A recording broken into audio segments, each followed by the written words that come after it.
Okay, so we're in a 2001 Volkswagen Jetta 2.0, and I'm trying to replace the clock spring right now, and I just figured I'd give some video. I already have the shroud cover off, so there's already videos on how to do that, but I just wanted to show you this looks like the clock spring right over here, and we've got a couple of tabs, one here, one there. I'm a little concerned about this particular setup down over here. I'm not sure exactly why it is that way, and I don't know if it's stock.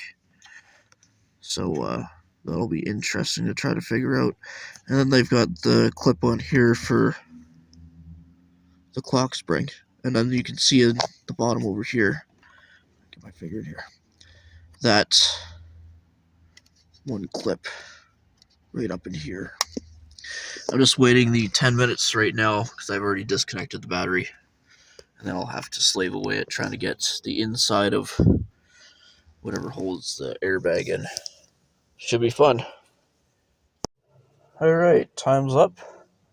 As you can see, I freed the airbag while you guys weren't looking. And that's the inside of her. So I'm just going to remove these little tabs and that grounding pin. So now that's out of the way. Nothing like holding a bomb in your lap. I just need to get some other tools. Okay, so I got my tool now.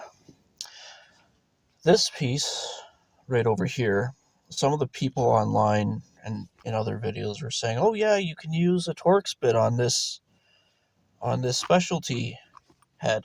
And what I'm going to say to that is don't do that. This right here is an M12 triple spline or a triple square. This is the appropriate tool for using for that.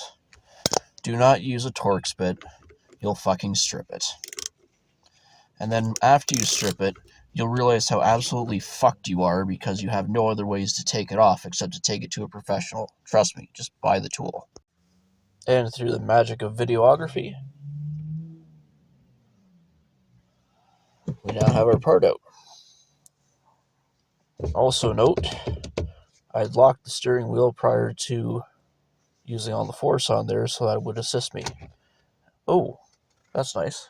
It's not like the stupid Fords and Chevys where you have to use a pry tool for the steering wheel.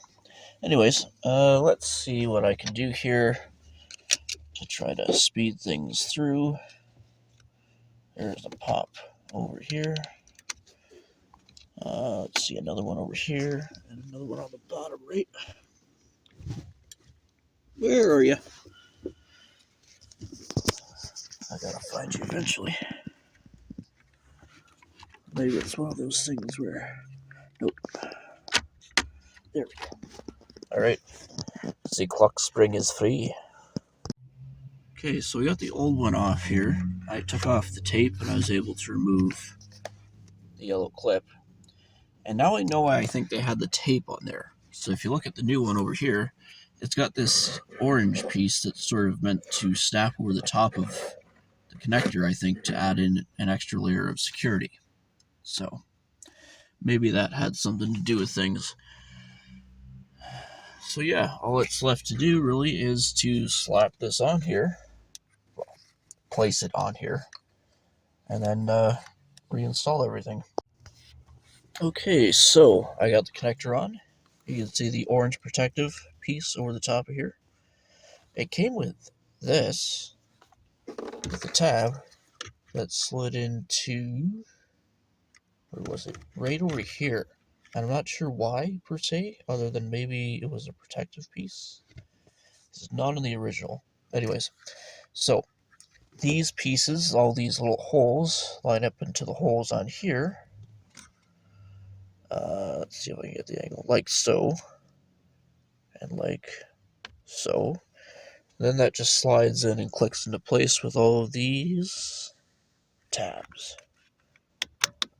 You can hear the click in there, so it's mostly secured. I'm not sure why the bottom one's misbehaving, but not a problem. and then we just put the wheel back on. Okay, so we're at the final stages over here. I've got the ground plugs put back onto their terminal connectors. I did tighten them up just a little bit so that they got a little more snug on here. Then I just have to plug this piece into the housing, and then everything else is ready for testing. So I got one of the tabs put on for the airbag already. I just wanted to show you guys on the other side so you can listen and hear for it. Nice little snap like that. Should be nice and solid. And now just to connect the battery and see if I got the horn working. So she's back on and running. As you can see, still got a Christmas tree of issues, but at least I have the horn working. Not sure why the airbag light's on per se still, but maybe that's a code I gotta clear up later. But otherwise, the job is done.